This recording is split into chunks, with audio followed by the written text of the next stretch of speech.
अपन चर्चा कर रहे थे प्रोग्नोसिस ऑफ प्रोलैप्स यूट्रस, यानी प्रोलैप्स ऑफ यूट्रस का प्रोग्नोसिस।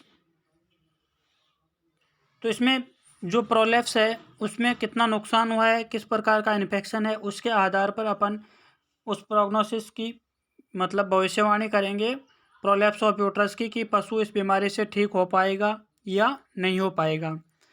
अगर मान लो कि यूट्रस है कई जगह से फट गया या उसमें जगह जगह पे चोट लग गई और उसके कारण वहाँ पे रक्तस्राव हो गया, तो प्रोग्नोसिस गंभीर होगा, यानी पशु की सेप्टिसीमिया आदि से मृत्यु भी हो सकती है।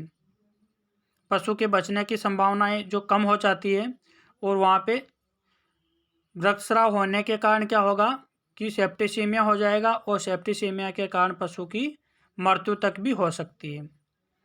अब अपन बात करें कि प्रोलैप्स ऑफ यूट्रस हो गया तो उसका ट्रीटमेंट किस प्रकार से करेंगे। कुछ नहीं करना है, सबसे पहले यूट्रस को एंटीसेप्टिक सॉल्यूशन से साफ करना है।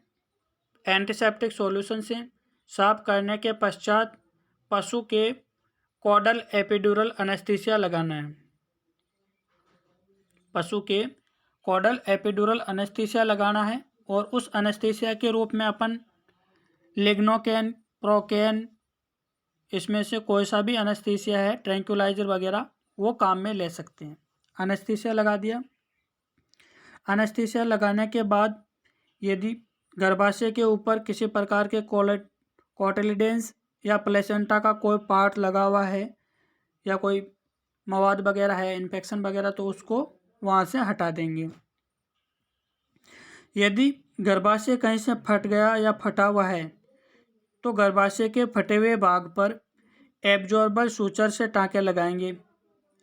टाँके लगाने के लिए ऐसा धागा काम में लेना है जो अपने आप ही अवशोषित हो जाए, यानी कि उस गर्भाशय के टाँके खोलने के लिए वापस गर्भाशय को बाहर नहीं निकालना पड़े, इसलिए वहाँ पे अवशोषित होने वाले धागे से टाँके लगाने हैं। यदि गर्भाशय बाहर निकले हुए काफ़ी समय हो गया और ज़्यादा फूल गया या ज़्यादा सूजन आ गई तो उस पर या तो बर्फ़ लगानी है या जो चीनी आती है अपनी, उस चीनी के गोल से उस यूट्रस को धोना है ताकि उसका आकार है जो छोटा हो जाए। चीनी के घोल और बर्फ़ से उस यूट्रस को धोने से क्या होगा कि उसकी सूजन है जो कम हो जाती है और यूट्रस का आकार है वो भी कम हो जाएगा। आकार कम हो गया, गर्भाशय को एंटीसेप्टिक सॉल्यूशन या बर्फ़ या चीनी के घोल से धो लिया। धोने के पश्चात अपने हथेली से उस गर्भाशय को मादा पशु के जनन अंगों में डालना है। अंगुली से नहीं घुसाना है, अगर अंगुली से घुसाएंगे तो वहाँ पे और भी किसी प्रकार के इन्फेक्शन होने की संभावना रहेगी। तो उस हथेली, दोनों हाथों की हथेली में उस यूट्रस को पकड़ना है और धीरे धीरे उस यूट्रस को मादा पशु के वेजाइना में डालना है। अंदर डालते हैं तो अंदर डालते समय थोड़ा सा अपने को ध्यान रखना है कि जो यूट्रस है उस यूट्रस को वेजाइना से थोड़ा सा ऊपर उठा के रखना है ताकि वो आसानी से अंदर चला जाए। जब पूरा यूट्रस अंदर चल जाता है, वल्वा के अंदर घुस जाता है, तो अपने हाथ की मुट्ठी बंद करके पूरा हाथ अंदर डालते हुए गर्भाशय के पूर्ण भाग को नॉर्मल स्थिति में अंदर पहुंचाना है। यानी सबसे पहले दोनों हाथों की हथेली में यूट्रस को लेना है और वेजाइना के लेवल से थोड़ा सा ऊपर उठाना है। ऊपर उठा के उसको मादा पशु के जनन अंगों में वेजाइना में डालना है। डालने के पश्चात जैसे ही पूरा यूट्रस वल्वा से अंदर की तरफ चल जाता है तो अपने हाथ की मुट्ठी बनानी है और मुट्ठी बनाकर हाथ को अंदर डालते हुए गर्भाशय को नॉर्मल स्थिति में पहुंचा देते हैं। पहुंचाने के पश्चात जो सहायक होता है अपना, या जो कोई चिकित्सा के लिए दूसरा कोई डॉक्टर अपने पास, कंपाउंडर जो भी है अवेलेबल, उसको 20 से 30 इंटरनेशनल यूनिट ऑक्सीटोसिन हार्मोन का इंजेक्शन लगाने के लिए बोलना है। वो इंजेक्शन इंट्रामस्कुलर लगाएगा और जैसे ही इंट्रामस्कुलर ऑक्सीटोसिन हार्मोन का इंजेक्शन लगाता है तो उससे क्या होगा कि यूट्रस में कॉन्ट्रैक्शन या संकुचन प्रारंभ हो जाएगा। जैसे ही यूट्रस में कॉन्ट्रैक्शन या संकुचन प्रारंभ होता है तो अपने को धीरे धीरे करके अपना हाथ बाहर निकाल लेना है और पशु के गर्भाशय में 4 गोली नाइट्रोफ्यूरेक्स वगैरह की रख देना है ताकि वहाँ पे किसी प्रकार का इन्फेक्शन नहीं फैले, सेकेंडरी इन्फेक्शन नहीं हो।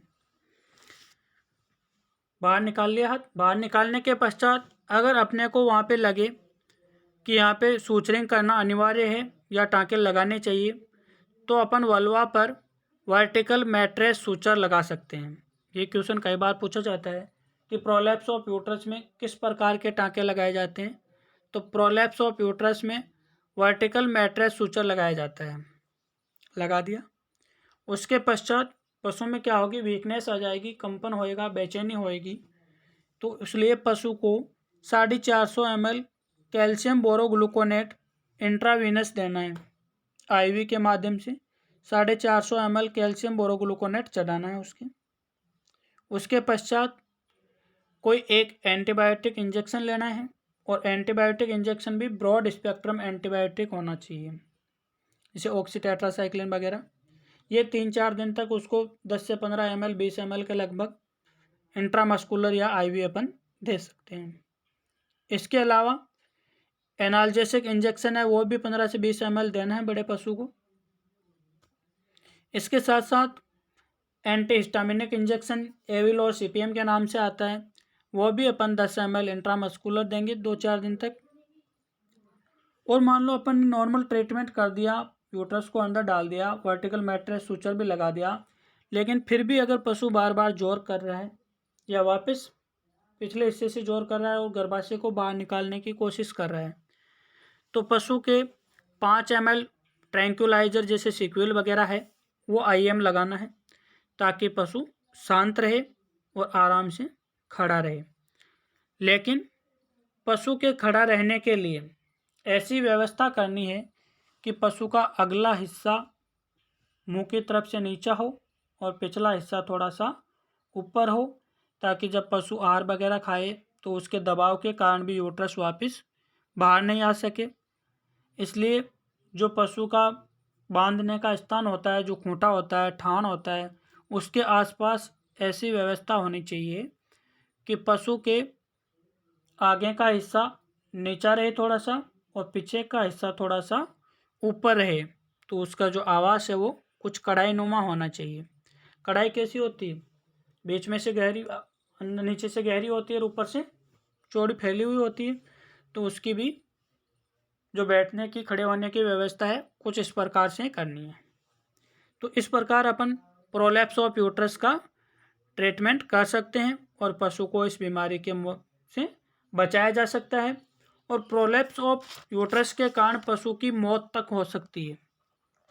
तो ये बहुत ही खतरनाक बीमारी होती है और इसमें क्या होता है कि सेकेंडरी इन्फेक्शन होने की संभावना बहुत ज़्यादा होती है। बहुत ही जल्दी पशु में सेकेंडरी इन्फेक्शन हो जाता है। इसलिए प्रोलैप्स ऑफ यूट्रस का एक दिन उपचार कर दिया, उसके बाद भी 3-4 दिन तक लगातार उसका उपचार करना है ताकि पशु में किसी प्रकार के सेकेंडरी इन्फेक्शन की संभावना नहीं हो। तो ये आपके प्रोलैप्स ऑफ यूट्रस है जो कंप्लीट हो जाता है। धन्यवाद।